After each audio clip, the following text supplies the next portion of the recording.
Hoy vamos a estar mirando los últimos 2 versículos de este salmo,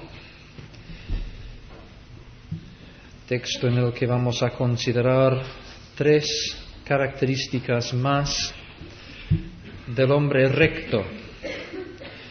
En primer lugar, el hecho de que él tiene un criterio recto en el momento de juzgar las situaciones que le rodean.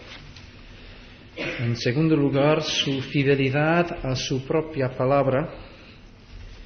En tercer lugar, su rectitud en la administración de sus recursos económicos. Seguramente nuestra primera reacción ante la primera frase del versículo 4 es de cierta sorpresa. ¿Acaso es lícito que un creyente menosprecie a alguien?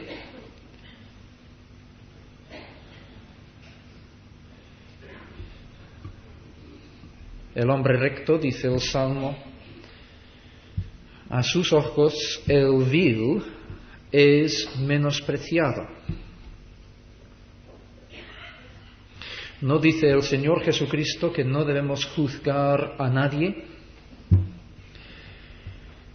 Pues efectivamente, cuando juzgamos o menospreciamos a nuestro prójimo, por la razón que sea, estamos implícitamente reconociendo ciertos valores y criterios morales por los cuales, al haberlos reconocido nosotros mismos, nosotros también seremos juzgados. Y el Señor nos avisa, pues, si tú juzgas a alguien, estás estableciendo precisamente la norma sobre la cual Dios te juzgará a ti. Así que mucho cuidado en el momento de juzgar a otra persona. Pero por supuesto, creemos que no hay contradicción entre estas palabras y otras del Señor Jesucristo y esta afirmación del Salmo. Todo depende de la intención de nuestro corazón y de la matización que damos a la palabra menospreciar. Menospreciar. Literalmente, dar un valor más bajo a algo. Y yo creo que es en este sentido que hemos de entender la palabra así. Según Dios, el comportamiento pecaminoso no vale para nada. Es la misma contradicción de todo lo que es de estima y de valor en el ser humano. Es la contradicción de aquello para lo cual fuimos creados por Dios. No tiene, pues, ningún valor. No debemos estimar tal comportamiento ni ver en él nada de precio. El mundo ciertamente muchas veces aprecia el mal comportamiento. Las revistas populares, por ejemplo, están llenas de las infidelidades matrimoniales de los famosos. Para la persona mundana, tales cosas ejercen una fuerte atracción y fascinación. Pero para quien tiene el Espíritu de Cristo, no es así.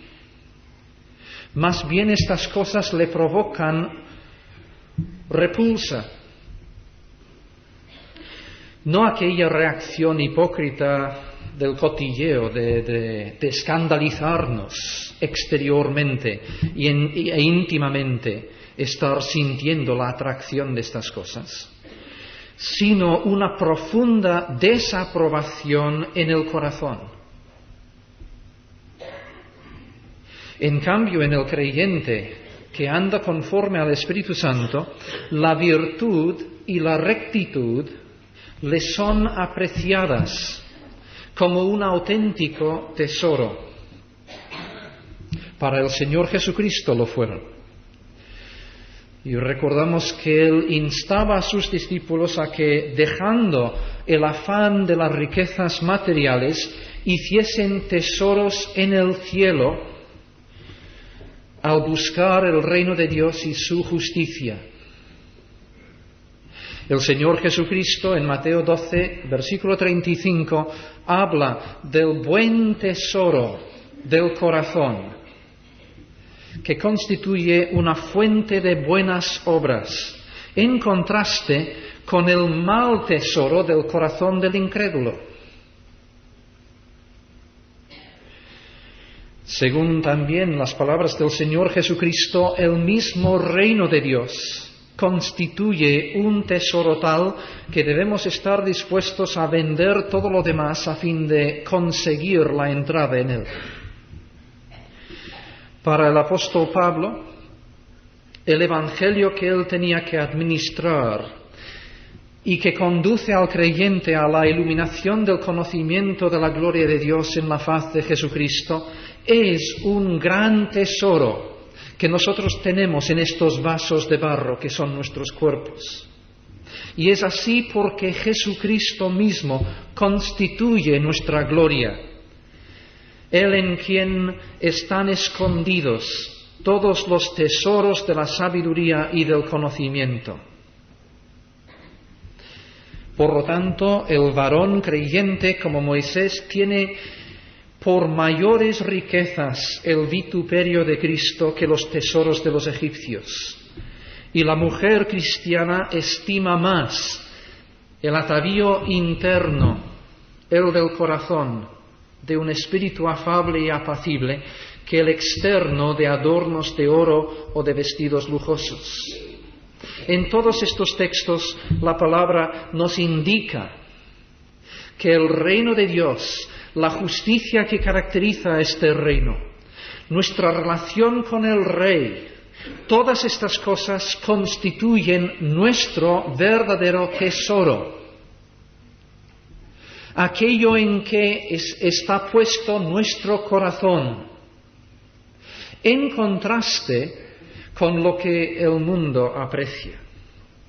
Y por lo tanto, menospreciar al vil y honrar al que teme a Dios es sencillamente dar al comportamiento humano su valor real,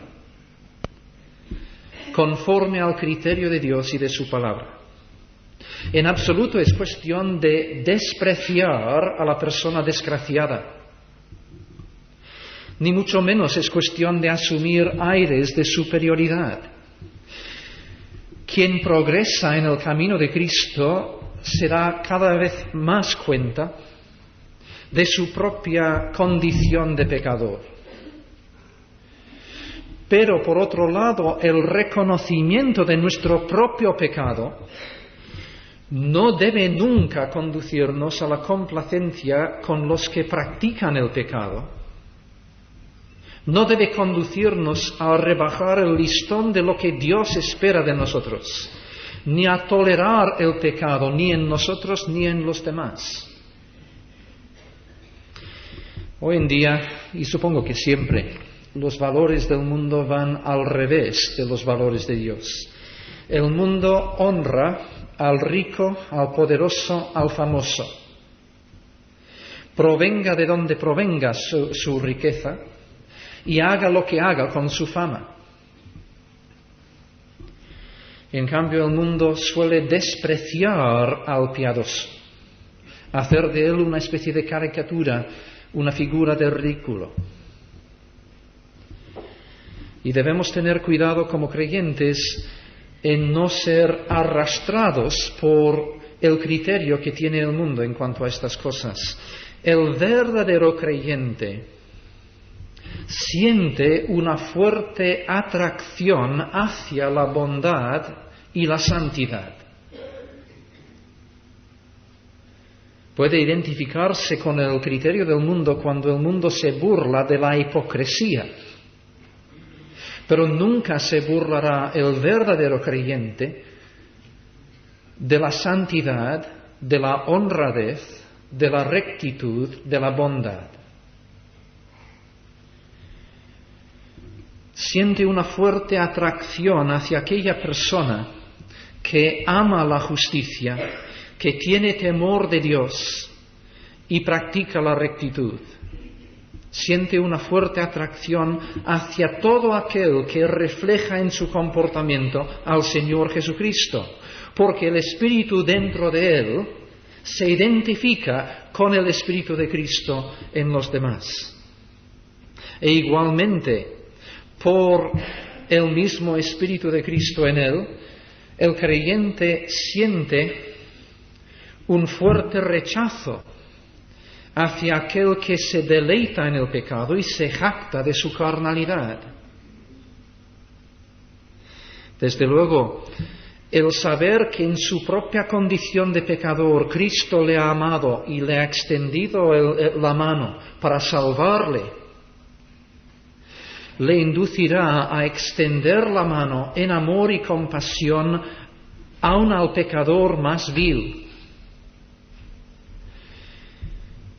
Pero jamás le conducirá a aprobar el pecado ni en su propia vida, ni en la vida de otra persona. Ante sus ojos, el vil es menospreciado, pero honra a los que temen a Jehová. En segundo lugar, la segunda característica que vamos a contemplar hoy es que el hombre recto, la persona recta, aun jurando en daño suyo, no por eso cambia. Es una persona constante en cuanto a su palabra. Lo que dice es cierto y lo que promete lo cumple. Para la persona recta, la exactitud en el habla y la veracidad son de gran importancia. Y en el trato con esta persona llegamos a descubrir que lo que dice es de fiarse. Hasta el punto, dice el salmista, que incluso esta persona cumple su palabra, aun en el caso de tener que recibir perjuicio personal como consecuencia. Un buen ejemplo de esto lo encontramos en Abraham. Abraham había salido a la guerra luchando a favor de un grupo de reyes. Al volver de la batalla se encontró con Melquisedec, quien le bendijo, y él entregó a Melquisedec mucho del botín de la batalla. Pero luego el rey de Sodoma le invita a que guarde para sí los demás bienes. Dame las personas y toma para ti los bienes. Génesis 14, 21. Y respondió Abraham al rey de Sodoma: he alzado mi mano a Jehová, Dios Altísimo, Creador de los cielos y de la tierra, que desde un hilo hasta una correa de calzado, nada tomaré de todo lo que es tuyo, para que no digas, yo enriquecí a Abraham. La tentación estaba presente, el rey le estaba instando a que se quedase con el botín, pero él ha jurado ante el Señor y por lo tanto se niega a aceptar. Naturalmente, tenemos que evitar siempre ciertas posturas extremas. Este texto no es una invitación a que tomemos actitudes quijotescas, obstinándonos en perjudicarnos a nosotros mismos solo porque hemos dicho algo.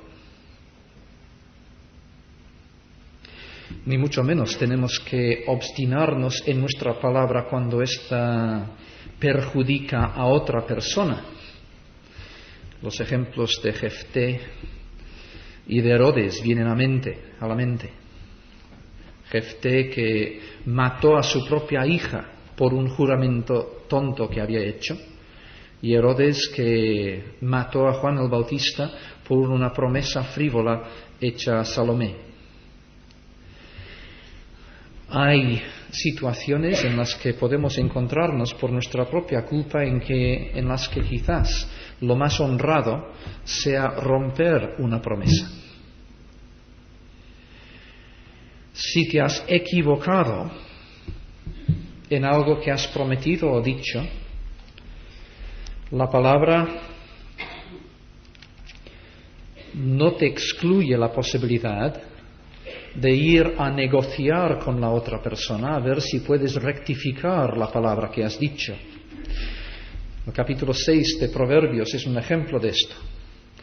Hijo mío, si salieres fiador por tu amigo, si has empeñado tu palabra a un extraño, te has enlazado con las palabras de tu boca y has quedado preso en los dichos de tus labios, haz esto ahora, hijo mío, y líbrate, ya que has caído en la mano de tu prójimo. Ve, humíllate y asegúrate de tu amigo. No des sueño a tus ojos ni a tus párpados adormecimiento. Escápate como gacela de la mano del cazador y como ave de la mano del que arma lazos. Es decir, te has dejado enredar económicamente, comprometiéndote a favor de un amigo tuyo, y ahora encuentras que estás bien liado. El consejo de la palabra de Dios es que vayas al acreedor a ver si puedes negociar con él y salir de esta trampa en la cual has caído.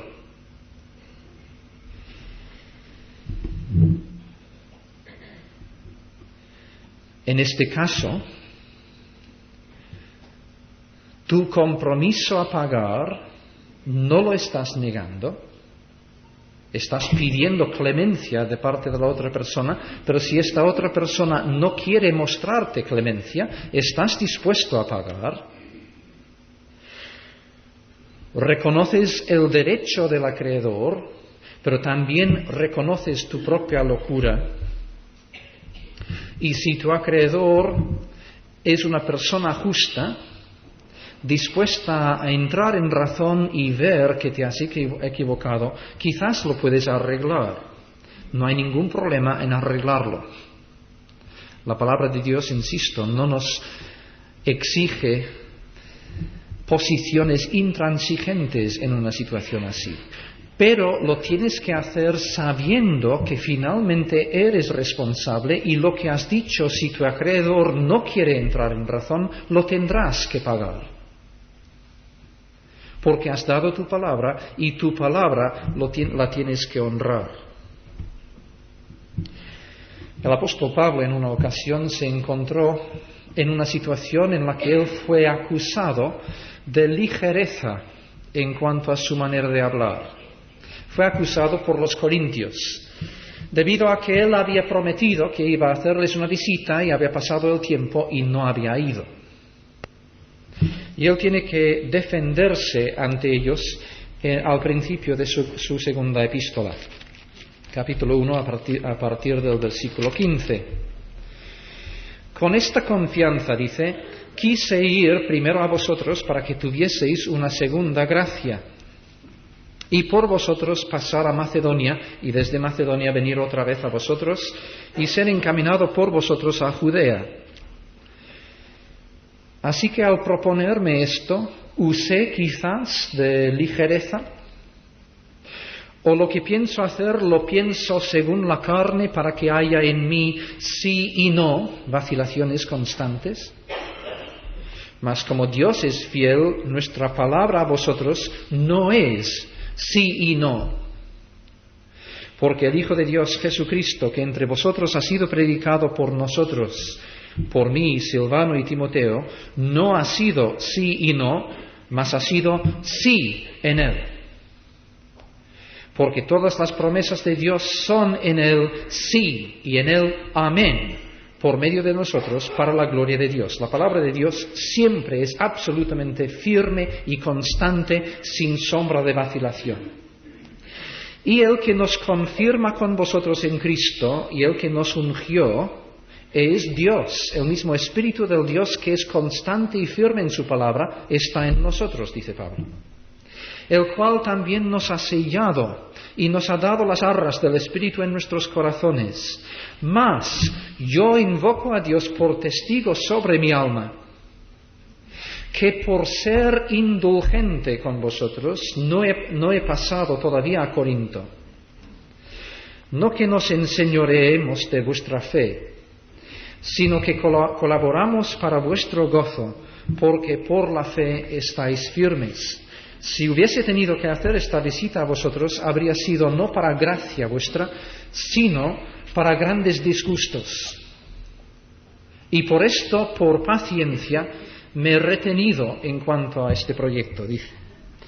Hay pues, según Pablo, que distinguir entre aquella ligereza de palabra que promete sin intención de cumplir, o la impetuosidad en el compromiso, y estas cosas son bien reprensibles, y por otra parte, la sabiduría de reconsiderar una situación, un compromiso, una promesa, cuando entran nuevas circunstancias o factores bajo la dirección del Espíritu Santo que nos abran la perspectiva a otras consideraciones. Pero por lo demás, las Escrituras constantemente y aquí explícitamente nos dicen que la rectitud exige que lo que decimos lo cumplamos. Y tal es la persona que va a morar en la presencia de Dios. La tercera característica de hoy tiene que ver con la rectitud en la administración del dinero. Quien su dinero no dio a usura ni contra el inocente admitió cohecho. Es importante entender este texto a la luz del conjunto de las enseñanzas de la Biblia acerca del uso de nuestro dinero. Es muy importante distinguir entre dos situaciones. Una situación es cuando un hermano nuestro viene diciendo: ¿me puedes ayudar económicamente? Porque, pongo ejemplos, mi esposa está muy grave y necesita una atención médica y yo no tengo suficiente dinero para cubrir el gasto médico. Porque se me ha incendiado la casa y me he quedado sin casa, sin posesiones y tengo grandes necesidades. Porque no alcanzo a pagar el alquiler de este mes. Porque no tengo dinero para comprar comida para la familia. Esta es una clase de situación que tendrá 1000 matices, como podéis imaginar. En tal caso, la palabra de Dios es clara. Si tú tienes los medios de poder ayudar a tu hermano, debes hacerlo, y debes hacerlo sin cobrar ningún interés. Otra situación es que tu hermano, que es un hombre de negocios, viene diciendo: quiero ampliar mi negocio, ¿me puedes dejar 1.000.000 de pesetas a fin de hacer esta ampliación? Ahora no se trata de una situación de auténtica necesidad del hermano, sino que tu hermano quiere utilizar tu capital para extender su empresa.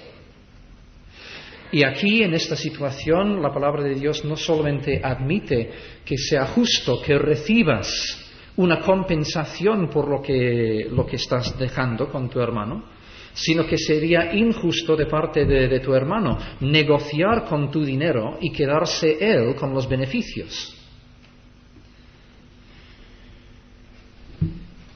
Es la usura en situaciones de pobreza.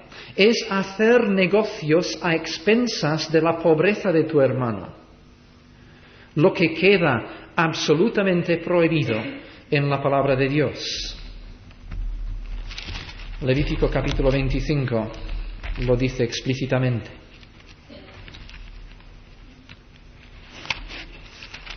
A partir del versículo 35. Cuando tu hermano empobreciere, esta es la situación. y se acogiere a ti, tú lo ampararás. Como forastero y extranjero vivirá contigo.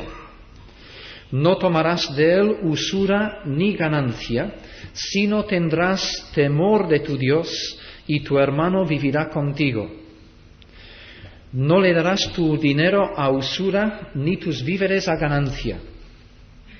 Yo, Jehová vuestro Dios, que os saqué de la tierra de Egipto para daros la tierra de Canaán, para ser vuestro Dios. Es decir, porque yo soy un Dios misericordioso con vosotros, que os he dado todo lo que tenéis. No tenéis derecho de no dar a vuestros hermanos si ellos tienen necesidad. Pero hay otras situaciones, por ejemplo, la contemplada en Deuteronomio 23, versículo 20, donde la usura es admitida como legítima, que es aceptable sacar un beneficio económico al dejar dinero con otra persona. Incluso vemos que esto tiene una pequeña ratificación en las mismas palabras del Señor Jesucristo. Sé que viene esto dentro de una parábola, pero creo que habría sido una distorsión al sentido de la parábola si Jesús en principio desaprobara este tipo de negociación económica. Me refiero a la parábola de los talentos, donde Él reprende al siervo que no tiene beneficios por haber guardado su dinero bajo tierra en vez de negociar con él, y dice que como mínimo lo podrías haber puesto en el banco y entonces al menos tendría yo unos intereses ahora. Evidentemente su intención no es de hablar de dinero, sino de principios espirituales, pero creo que no habría empleado esta ilustración si en principio sacar intereses fuese una cosa negativa. En principio, digo, la Biblia no está en contra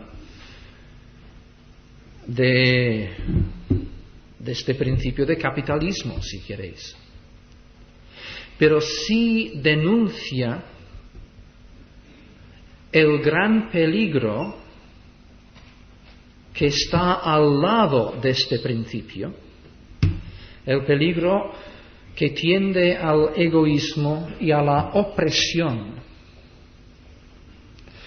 Tampoco la Biblia desaprueba principios del socialismo, pero sí desaprueba aquella premisa que subyace mucha de la filosofía socialista, en el sentido de que el ser humano es bueno intrínsecamente.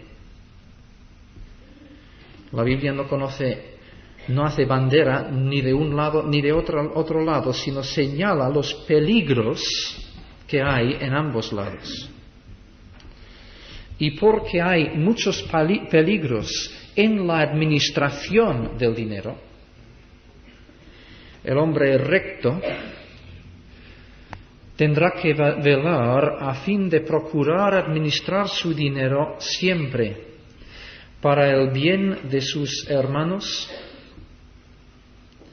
y no para intereses propios a expensas de sus hermanos.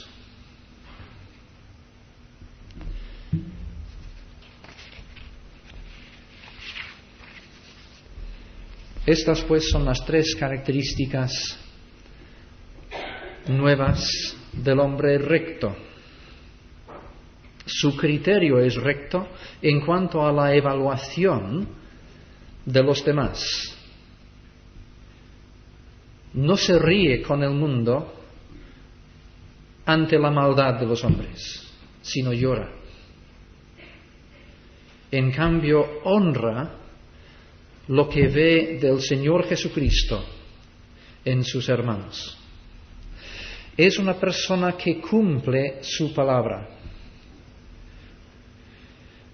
Es una persona que utiliza y administra bien su dinero, no para hacerse rico en este mundo, porque este no es su afán, sino para bien de su familia, de sus hermanos, de sus prójimos. y nunca utiliza a su hermano como medida opresiva contra los demás. El que hace estas cosas, y las que hemos visto en semanas anteriores, no resbalará jamás, dice el salmista. En estos últimos meses hemos visto en muchas ocasiones que la vida cristiana es contemplada en las Escrituras como un peregrinaje de Egipto a la tierra prometida. Pero también es contemplada como un peregrinaje de casa a Jerusalén. Los judíos cada año tenían que ir a Jerusalén a fin de ofrecer sacrificios en el templo. Muchos de los salmos eran cantados por ellos al hacer esta peregrinación. Y el salmista aquí está contemplando este camino de Jerusalén como símbolo de verdades espirituales. Y nosotros debemos hacer lo mismo. Nosotros caminamos hacia nuestra Jerusalén celestial. Tenemos la esperanza, como dice el versículo 1, de morar eternamente en el santo monte de Dios. Vamos con la fe depositada en el Señor Jesucristo, quien es el único que nos puede capacitar para nuestra entrada en la presencia de Dios, en el templo, en el lugar santísimo. Cuando iban los judíos para ofrecer sus sacrificios, llevaban sus sacrificios con ellos. Siempre iban acompañados de corderos y otros animales. Y nosotros vamos también acompañados de nuestro sacrificio, con esta diferencia que nuestra Pascua, nuestro cordero, ya ha sido sacrificado. Vamos pues con fe. Nuestro único derecho de entrada en la presencia de Dios lo constituye este Cordero que nos acompaña. No vamos a entrar en la presencia de Dios sobre la base de nuestros propios méritos. Pero la cuestión que está contemplando el salmista no es el medio por el que entramos en la presencia de Dios, sino el caminar entre ahora y llegar a Jerusalén.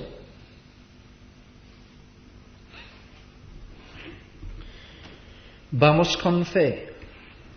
Esta fe apropia la obra de Jesús y sus beneficios. Y solamente por estos beneficios podremos entrar. Pero somos conscientes de que muchos que emprenden este viaje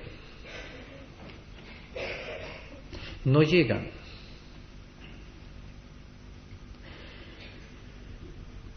Resbalan antes de llegar. Porque el camino que tenemos que cubrir hasta llegar a Jerusalén es un camino montañoso, sembrado de peligros. El Salmo 121 los contempla. Hay nieblas y nubes en las cuales podemos perdernos. Hay animales salvajes y ladrones que nos pueden atacar. Hay precipicios y lugares traidores del camino en los que podemos caer. Muchos que parecían ser hermanos nuestros han caído y siguen cayendo. ¿Cómo saber que yo voy a seguir hasta llegar a Jerusalén? Y la respuesta del salmista es: el que hace estas cosas no resbalará jamás. Quien ama y practica la rectitud en todas estas diversas áreas de la vida es quien asegura para sí un camino firme en el viaje y una entrada amplia y generosa en el reino eterno. O para exponer lo mismo en términos del Nuevo Testamento,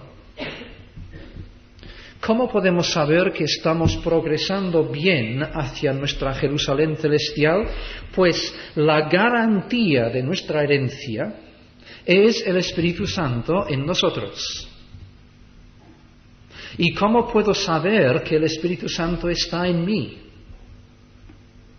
Pues la evidencia más segura y fehaciente de la presencia del Espíritu Santo es mi transformación por el poder del Espíritu Santo a la imagen del Señor Jesucristo. Es mi crecimiento en la santidad. Es el fruto del Espíritu Santo manifestado en mi vida. Es la rectitud. Y cuando la rectitud se va formando en la vida de una persona, esta persona, sin motivo de jactancia propia, porque la obra no es de ella, puede tener esta seguridad íntima de que la presencia de Dios le acompaña. Y es la presencia del Espíritu Santo la que Cristo nos ha dado como arras de nuestra salvación, como garantía de nuestra entrada final en la presencia del Señor. El apóstol Pedro lo expresa en estas palabras que casi constituyen un paralelo al salmo que hemos estado leyendo. Segunda de Pedro, capítulo 1, versículo 3. Como todas las cosas que pertenecen a la vida y a la piedad nos han sido dadas por su divino poder, nuevamente no es cuestión de un esfuerzo carnal nuestro, sino de una providencia de Dios. Él nos ha dado todo lo que necesitamos para vivir vidas santas. Por lo tanto, nuestra santidad no viene de nosotros mismos, sino de Él. Mediante el conocimiento de aquel que nos llamó por su gloria y excelencia, por medio de las cuales nos ha dado preciosas y grandísimas promesas, para que por ellas llegaseis a ser participantes de la naturaleza divina. Se está contemplando nuestra ciudad, nuestra Jerusalén, nuestra entrada en la plena presencia de Dios, y no sabemos muchas cosas de esta entrada, pero sabemos que cuando le veamos seremos semejantes a Él, participantes de la naturaleza divina, habiendo huido de la corrupción que hay en el mundo a causa de la concupiscencia. Hemos dejado atrás nuestro Egipto. Vosotros también, poniendo toda diligencia por esto mismo, añadid a vuestra fe virtud, podríamos decir rectitud. A la virtud, conocimiento. Al conocimiento, dominio propio. Al dominio propio, paciencia. A la paciencia, piedad. A la piedad, afecto fraternal. Y al afecto fraternal, amor. Porque si estas cosas están en vosotros y abundan, no os dejarán estar ociosos ni sin fruto en cuanto al conocimiento de nuestro Señor Jesucristo. Pero el que no tiene estas cosas tiene la vista muy corta, es ciego, habiendo olvidado la purificación de sus antiguos pecados. Por lo cual, hermanos, tanto más procurad hacer firme vuestra vocación y elección, porque haciendo estas cosas no caeréis jamás. Es una cita del Salmo. No caeréis jamás, no resbalaréis jamás, porque de esta manera os será otorgada amplia y generosa entrada en el reino eterno de nuestro Señor y Salvador Jesucristo. ¿Qué es lo que Pedro nos está recomendando? ¿Cómo asegurar nuestro camino? ¿Cómo saber ante estos momentos de desconcierto que yo no voy a caer, sino que voy a seguir fiel hasta el fin? Pues siguiendo estas directrices del apóstol, añadiendo a nuestra fe rectitud y virtud, a la virtud conocimiento, etc.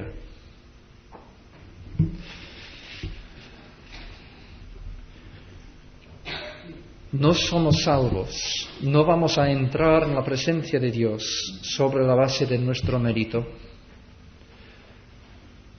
No somos salvos por obras, sino solo por la obra perfecta de nuestro Señor Jesucristo. Pero no somos salvos sin obras.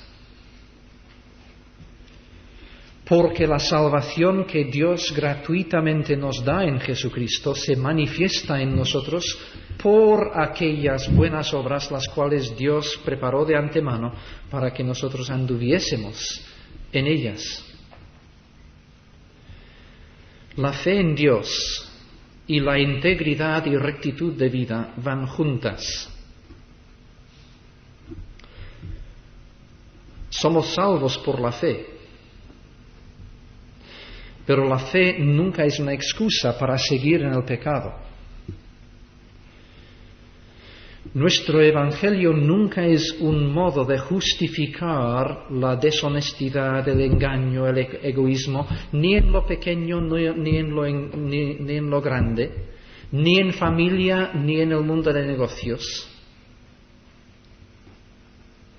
Todas estas cosas son la norma del mundo en el que vivimos, pero hemos sido salvos de este mundo, hemos dejado atrás Egipto y ahora vivimos como ciudadanos de otra ciudad, Jerusalén.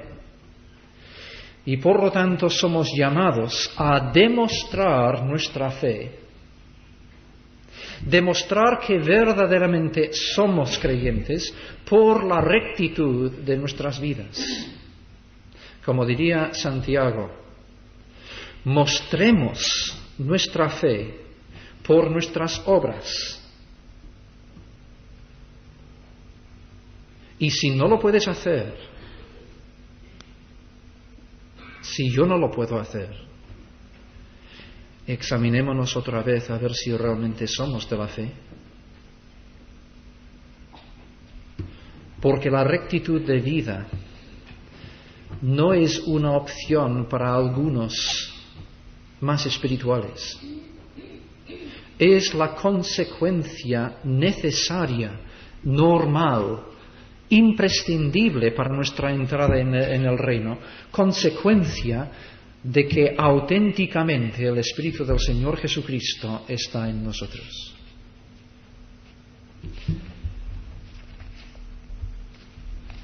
Que así sea.